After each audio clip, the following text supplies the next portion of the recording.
guys, this is Nexus 200 liters chest freezer inverter.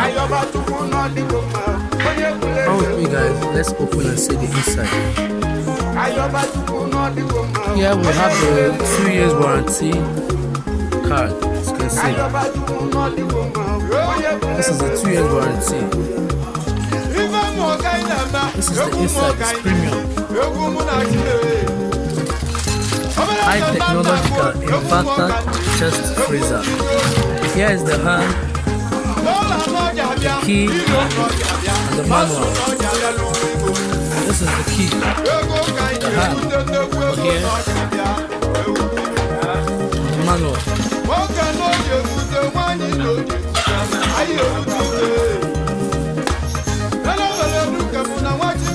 Small money, you can get her sharp. Payment on delivery. Payment on delivery nationwide with small money. We'll deliver her for your doorstep. ASAP. Don't waste time.